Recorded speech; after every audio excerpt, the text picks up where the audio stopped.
Hello बच्चों, कैसे हो? उम्मीद करते हैं आप सभी ठीक होंगे। आज हम एक नए टॉपिक पे चर्चा करेंगे। हमारा नया टॉपिक है उत्सर्जन, यानी कि एक्सक्रेटर, यानी कि एक्सक्रेटरी सिस्टम। पहले हम ये जानेंगे कि उत्सर्जन होता क्या है, उत्सर्जन की प्रक्रिया क्या होती है, मानव शरीर को उत्सर्जन की आवश्यकता क्यों होती है, या उत्सर्जन किसे कहते हैं। ये बहुत सारे सवाल बनते हैं हमारे लिए कि क्या ये होता है। तो सबसे पहले हम जानेंगे कि उत्सर्जन होता क्या है। मानव शरीर के अंदर जितने भी प्रकार के अपशिष्ट पदार्थ पाए जाते हैं, या जो मानव अशुद्धियाँ जो पाई जाती है, उन मानव अशुद्धियों या अपशिष्ट पदार्थ को बाहर निकालने की जो प्रक्रिया होती है, उसे हम क्या कहेंगे? उत्सर्जन कहेंगे। और उत्सर्जन के लिए मानव के अंदर कुछ अंग पाए जाते हैं। कुछ अंगों में हम जैसे कि मान लेते हैं कि त्वचा, यानी कि स्किन जो है हमारी, स्किन के द्वारा भी क्या होता है, अपशिष्ट पदार्थों को बाहर निकाला जाता है। जैसे कि पसीना, पसीने के अंदर हमारे नमक की मात्रा होती है, ठीक है। इसके द्वारा हम मुख के द्वारा, हमारे आहार कंठ के द्वारा जो बलगम होता है बाहर निकालने की प्रक्रिया होती है, यानी कि जो अपशिष्ट हमारे अंदर पाया जाता है उनको बाहर निकालने की प्रक्रिया, या फिर मल त्याग इत्यादि, ये सारी प्रक्रिया क्या होती है? एक्सक्रेटरी सिस्टम के अंदर आती है। लेकिन हम जानेंगे कि मुख्य जो उत्सर्जन होता है वो मानव शरीर में क्या होता है। मुख्य जो उत्सर्जन होता है उसके लिए एक तंत्र पाया जाता है, जिसमें मुख्य उत्सर्जन के लिए एक तंत्र कौन सा होता है? उत्सर्जन तंत्र, यानी कि एक्सक्रेटरी सिस्टम हम पढ़ेंगे। सबसे पहले जानेंगे एक्सक्रेटरी सिस्टम होता क्या है। एक्सक्रेटरी सिस्टम को देखो, इसके अंदर दो वर्ग पाए जाते हैं। वर्ग यानी कि किडनी पाई जाती है, इसको हम क्या बोलते हैं? किडनी, जिसको गुर्दा भी बोला जाता है। ये पोजीशन थोड़ी सी क्या होती है? नीचे की तरफ धंसी होती है। हमारा जो राइट जो किडनी होती है वो थोड़ा सा नीचे की ओर क्या होता है? दबा होता है, क्योंकि इसके ऊपर हमारे क्या पाया जाता है?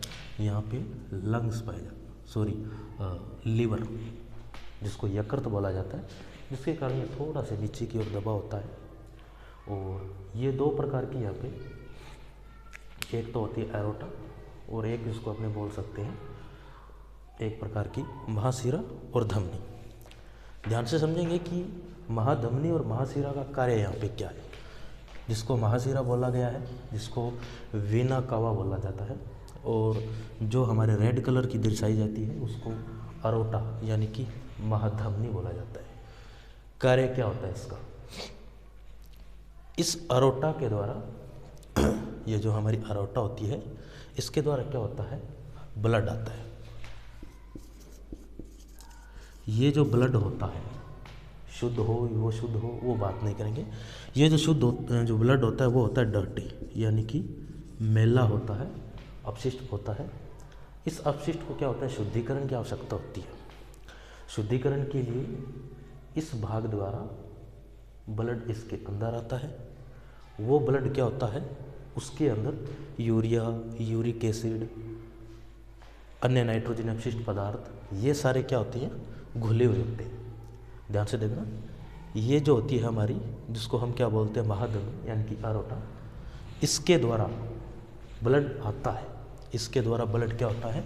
आता है, यानी कि इसको हम यहाँ से ले सकते हैं। जब आगे ये जो प्रोसेस है, जब आगे पढ़ेंगे तो यहाँ में पढ़ेंगे, लेकिन फिलहाल हम इसको जानेंगे पहले ये क्या है, उसके बाद इसको जानेंगे, ठीक। चलो, जो हमारा जो ब्लड होता है वो ब्लड किसके अंदर आता है? सबसे पहले जो ब्लड होता है वो हमारी अरोटा के अंदर, यानी कि महाधमनी के अंदर आता है। और ये अरोटा से, महाधमनी से कहाँ चला जाता है? लेफ्ट और राइट, जो हमारी किडनीज होती है, जो हमारे गुर्दे होते हैं, या इनको जो वृक्क बोला जाता है, इनके अंदर चला जाता है। अब ये जो ब्लड होता है, इनके अंदर जाने के बाद इनका कार्य क्या होता है वो हम जानेंगे। यहाँ पे मैं लिख रहा हूँ, वृक्क का जो कार्य होता है, यानी कि जो हमारी किडनी होती है, इन किडनी का जो कार्य क्या होता है? छानने का कार्य होता है। ध्यान से देखना, छानने का कार्य होता है।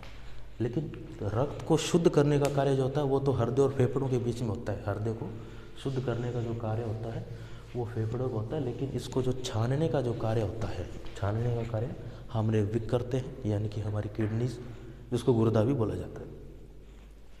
ये उस रक्त को छानते हैं, यानी कि इस आरोटा के द्वारा, महाधमनी के द्वारा जो ब्लड अंदर आता है वो ब्लड कहाँ जाता है, हमारे वृक्क के अंदर जाता है। वृक्क के अंदर ब्लड जाने के बाद ये क्या करता है, छानता है। रक्त को छानने के बाद ये रक्त क्या कर देता है, जो शुद्ध होता है, यानी कि अपशिष्ट पदार्थ को तो ये रख लेता है। अपशिष्ट पदार्थ कौन से, जैसे कि नाइट्रोजन अपशिष्ट पदार्थ, यूरिया, यूरिक एसिड, ये सारे पदार्थ क्या कर लेते हैं, ये वृक्क अंदर रख लेता है और उसको इस यूरेटर के द्वारा, यानी कि इस मूत्र नलिका के द्वारा क्या कर दिया जाता है, इस ब्लैडर के अंदर छोड़ दिया जाता है। जो रक्त शुद्ध होता है, यानी कि अपशिष्ट पदार्थ निकालने के बाद जो रक्त होता है वो क्या कर दिया जाता है, इसके द्वारा वापस बाहर भेज दिया जाता है। ठीक है, यानी कि इसके द्वारा रक्त अंदर आता है और इसके द्वारा क्या चला जाता है, बाहर चला जाता है। ठीक है, अब क्या होता है, इसके द्वारा रक्त अंदर आता है ब्लैडर में और ब्लैडर से क्या होता है, यूरेथ्रा और इसको बाहर निष्कासित कर दिया जाता है। अब हम ये जानेंगे कि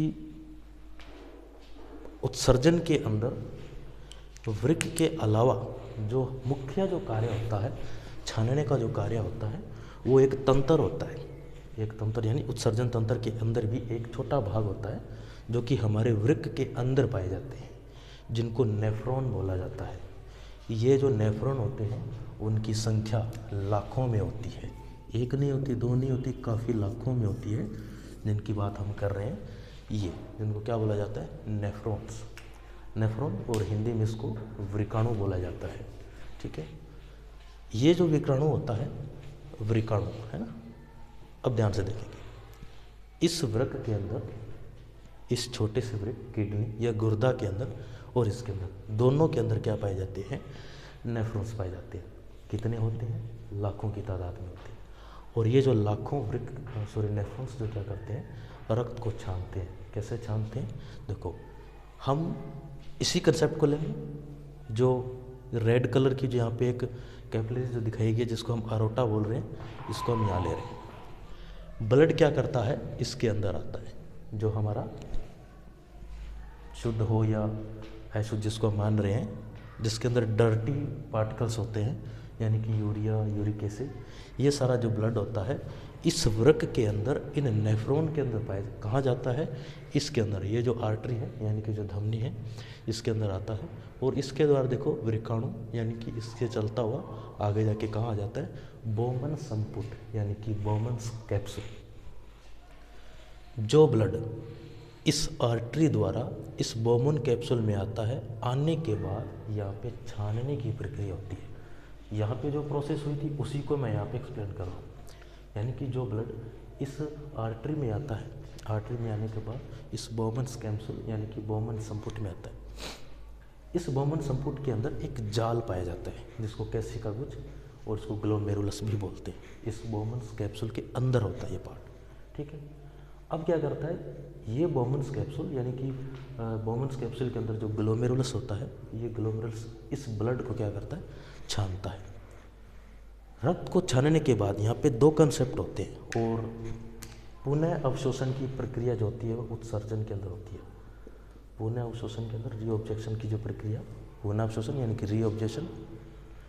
अब होता क्या है, छोटे कण जो होते हैं ना, वो क्या करता है, इसके अंदर कुछ कणों को तो ये बोमन्स कैप्सूल छान लेता है। रक्त को क्या करता है, कुछ ब्लड को, कुछ पार्टिकल्स को तो यहाँ निकाल लेता है, और निकालने के बाद क्या होता है, वो यहाँ इस प्रकार से बच जाते हैं। और ये जो पार्टिकल्स क्या करते हैं, इस प्रकार से ऐसे ऐसे करते करते घूमते हुए यहाँ आ जाते हैं। अब हुआ क्या, ये जो बोमन्स कैप्सूल है ये आधा काम करता है। ये क्या करता है, आधा काम, पूरा काम नहीं करता है, क्योंकि ये जो ब्लड आता है उसको आधा छानता है, पूरा नहीं छानता है। कुछ पार्टिकल्स को छान लेता है तथा कुछ को क्या कर देता है, इस प्रकार से जो ब्लड आया और उसको क्या करता है, यहाँ से वापस भेज दिया जाता है। अब क्या क्या हुआ, यहाँ से जो ब्लड जा रहा है, यहाँ से इस प्रकार से क्या करेगा, आगे की तरफ जाएगा। ध्यान से देखना, अब ये इस प्रकार से घूमता हुआ और यहाँ आ जाता है। अब ध्यान से देखना, यहाँ आने के बाद जो ब्लड क्या करता है, यहाँ पे पुनः अवशोषण होता है, जिसको रीऑब्जेक्शन की प्रक्रिया बोलते हैं। एक बार फिर से रिपीट कर देता हूँ, यानी कि जो ब्लड आया, जो डर्टी ब्लड था, वो डर्टी ब्लड इस आर्टरी में आता है और इस आर्टरी से क्या करता है, इस पूरे भाग के अंदर आता है और इस भाग के अंदर कहाँ चला जाता है, बोमन्स कैप्सूल यानी कि बोमन संपुट में। और बोमन संपुट में आने के बाद ब्लड को कुछ भाग को छान देता है और पूरे भाग को नहीं छानता है, कुछ भाग को छानता है। यानी कि जो पार्टिकल्स होते हैं यहाँ से क्या करते हैं, इस प्रकार से आगे चले जाते हैं, इस प्रकार। ठीक है, अब होता क्या है, जो ब्लड बचता है उसको क्या कर देता है, ये वापस भेज देता है इसी के द्वारा। एक और जो इसको हम कैपिलर्स जो होते हैं वो इस प्रकार से आगे चली जाती है। यहाँ पे क्या होता है, पुनर्अवशोषण की प्रक्रिया होती है। यहाँ पे ये जो एक आपको एक ट्यूब दिखाई दे रही होगी जिसको ट्यूब्यूल बोलते हैं, ट्यूब्यूल नलिका का भाग होता है। ये भाग क्या करता है, ये जो धमनी और सिरेंज जो आपस में यहाँ पे बना रही है, ये इस ट्यूबवेल के ऊपर सटी हुई होती है। तो क्या करता है कि ये जो ट्यूबवेल होता है इस ब्लड के अंदर, यानी कि जो ब्लड यहाँ से आ रहा है ना, आधा छना हुआ ब्लड, आधा छना हुआ ब्लड जो होता है वो इस प्रकार यहाँ से आता है और यहाँ पे जो ये ग्रीन कलर की मैंने दर्शा रखी है, ये क्या करता है, इसके अंदर रीऑब्जेशन करता है। यानी कि जो अपशिष्ट पदार्थ इसके अंदर बच जाते हैं उनको अपने अंदर ग्रहण कर लेता है तथा बाकी को क्या कर देता है, इस प्रकार से इस नली से बाहर भेज देता है। अब ये जो ब्लड गया, ये कौन सा ब्लड है, ये ब्लड है शुद्ध, यानी कि शुद्ध वैसे नहीं है कि ऑक्सीजन कार्बन डाइऑक्साइड। शुद्ध का मतलब है जिसके अंदर जो यूरिया है, यूरिक एसिड है, ये सारे जो पदार्थ है वो क्या करता है, निकाल लेता है और जो ब्लड बचता है उसको बाहर निकाल देता है। अब इस कंसेप्ट को हम यहाँ समझते हैं। ये सारा प्रोसेस इसके अंदर हुआ है, ये सारा प्रोसेस इसके अंदर हुआ है, यानी कि इन किडनीज के अंदर होता है। अब होता क्या है, इस प्रकार इसके अंदर ब्लड आता है, इस अरोटा के अंदर, अरोटा से ब्लड आने के बाद ये जो हमारी आर्टरी है, ये आर्टरी इस वृक्क के अंदर छोड़ देती है, किडनी के अंदर। ये किडनी क्या करती है, इसको ब्लड को छानती है, यानी कि ये प्रोसेस होती है।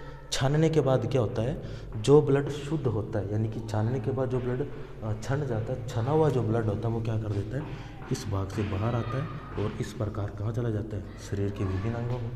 और जो ब्लड आया, जो ब्लड छना, जो अपशिष्ट पदार्थ थे, वो अपशिष्ट पदार्थ क्या करते हैं, इस यूरेटर के द्वारा, ये जो यूरेटर है, ये यूरेटर क्या करता है, इसको कहाँ छोड़ देता है, ब्लैडर में। और ये ब्लैडर क्या करता है, आगे इसको यूरेथ्रा में छोड़ देता है और बाहर निष्कासन की प्रक्रिया हो जाती है।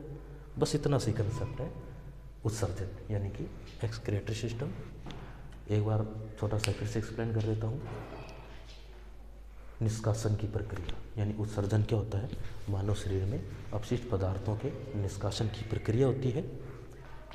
अब निष्कासन की प्रक्रिया बहुत तरीक़ों से होती है, जैसे कि त्वचा है वो भी अपशिष्ट पदार्थों को बाहर निकालती है, ठीक है। इसके द्वारा हम जो उत्सर्जक पदार्थ मल त्याग की प्रक्रिया होती है, बलगम बाहर निकालना, पसीने का बाहर आना, शरीर से त्वचा से तेलीय पदार्थों का बाहर आना, ये सारी क्या है, उत्सर्जन है। लेकिन मुख्य जो उत्सर्जन होता है वो क्या होता है, एक्सक्रीटरी सिस्टम जो मुख्य जो होता है वो इन किडनीज़ के द्वारा होती है। ये किडनीज़ क्या करती है, ब्लड को लेके आती है, सॉरी इनके अंदर अरोटा जो होती है वो ब्लड को लेके आती है, यानी कि महाधमनी, क्या नाम लिखा है, महाधमनी, महाधमनी ब्लड को लेके आती है। ये जो ब्लड होता है कहाँ जाता है, इन किडनी वृक्क के अंदर पाया जाता है। वृक्क में जाने के बाद यहाँ पे छानने की प्रक्रिया होती है, ब्लड छन जाता है। छना हुआ ब्लड, जो ब्लड क्या होता है, छन जाता है, वो इस ब्लू कलर की पाइप, यानी कि इसको क्या बोला जाता है, वेन बोला जाता है, या इसको वेना कावा बोल सकते हैं। महाशिरा जो होती है वेना कावा बोलते हैं। ये वेना कावा वापस ऊपर चली जाती है। अब जो अपशिष्ट पदार्थ होते हैं वो इस संग्राहक जो नली जो होती है, जिसको हम बोलते हैं यूरेटर, यानी कि मूत्र नलिका, और इससे कहाँ आ जाता है, यूरेथ्रा, ब्लैडर में, और ब्लैडर से यूरेथ्रा से बाहर चला जाता है। हम ये समझ रहे कि ये प्रोसेस इस वृक्क के अंदर पाई जाती है। कैसे, यानी कि आप यहाँ पे देखो, एक आप देख रहे होंगे यहाँ पे एक रेड कलर की पाइप है, एक ब्लू कलर की पाइप है, ठीक है। ये रही हमारी रेड कलर की पाइप और ये हमारी रही ब्लू कलर की पाइप। ये जो है आर्टरी है, यानी कि धमनी, और ये जो ब्लू कलर की पाइप है इसको हम बोलेंगे शिरा। यहाँ से देखो ब्लड अंदर जाएगा और इसके अंदर छोटे छोटे इस प्रकार से पार्टिकल बने होते हैं जो कि लाखों की संख्या में होते हैं। ये लाखों नेफ्रॉन्स क्या करते हैं, ब्लड को इस प्रकार से अंदर लेके आते हैं और ब्लड कहाँ चला जाता है, इस बोमन कैप्सूल में। बॉमन कैप्सूल में यानी कि इसके अंदर ग्लोमेरुलस एक जाल पाया जाता है। अब ये ब्लड को क्या किया जाता है, इसको छाना जाता है। छानने के बाद कुछ पार्टिकल्स को छान लेता है, लेकिन सारे पार्टिकल्स को नहीं छानता है। अब होता क्या है कि जो पार्टिकल छिन जाते हैं वो इस ट्यूब के द्वारा इस प्रकार नीचे आ जाते हैं और इस प्रकार ये इस नलिका जो हमारी कलेक्टिंग डक्ट है इसके अंदर आता है। अब क्या होता है कि जो आधा ब्लड है वो तो जो अपशिष्ट पदार्थ आधे हैं वो तो आ जाते हैं, लेकिन पूरे नहीं आते। अब देखो इसी के अंदर से जाल बन के वापस निकलता है, इसके अंदर भी क्या होता है, ब्लड होता है। अब ये ब्लड क्या होता है, आधा छना हुआ ब्लड है, पूरा छना हुआ ब्लड नहीं होता है। अब क्या करता है, ये जो ब्लड है इस प्रकार से आगे आता है और आगे आने के बाद इस प्रकार से घूमता है और घूमने के बाद यहाँ पे आता है। अब देखो यहाँ पे एक जाल का निर्माण हो रहा है और इसके नीचे क्या पाई जाती है, एक ट्यूब्यूल यानी कि ये जो पाइप है, कलेक्टिंग डक्ट है, इसी का एक भाग होता है वो पाया जाता है। यहाँ पे क्या होता है, अवशोषण की प्रक्रिया होती है। इस धमनी सिरों में से क्या करती है, ये जो ट्यूबल होती है, ये ट्यूबल इसके अंदर से अपशिष्ट पदार्थों को अवशोषित कर लेती है और अवशोषित करने के बाद क्या होता है, यही सेम टू सेम प्रक्रिया आगे चली जाती है, यानी कि इसके अंदर आ जाती है। अब यहाँ पे दो प्रकार के अपशिष्ट पदार्थ आ रहे हैं, एक तो आ रहा है डायरेक्ट बॉमन कैप्सूल से इस प्रकार से डायरेक्ट, और दूसरा कौन सा आ रहा है, इस पाइप के द्वारा, ठीक है, जो कि इस प्रकार से। जो अपशिष्ट पदार्थ बचता है वो कहाँ चला जाता है, इस कलेक्टिंग डक्ट में। और ये कलेक्टिंग डक्ट क्या होती है, ये कलेक्टिंग डक्ट जो होती है आगे जाके एक जो हमारी यूरेटर जो होती है इसका निर्माण करती है, यानी कि ये जो पाइप है यहाँ खुलती है और ये क्या करती है, ब्लड को ब्लैडर में छोड़ देती है और ब्लैडर में छोड़ने के बाद यूरेथ्रा से आगे चली जाती है और इस प्रकार से प्रक्रिया होती रहती है। इसी को हम क्या कहते हैं, उत्सर्जन कहते हैं। अगर समझ में नहीं आए तो एक बार फिर से वीडियो को पीछे करके देखें। देखने के लिए बहुत बहुत धन्यवाद। देखते रहिए, शेयर करिए। ठीक, चलते हैं।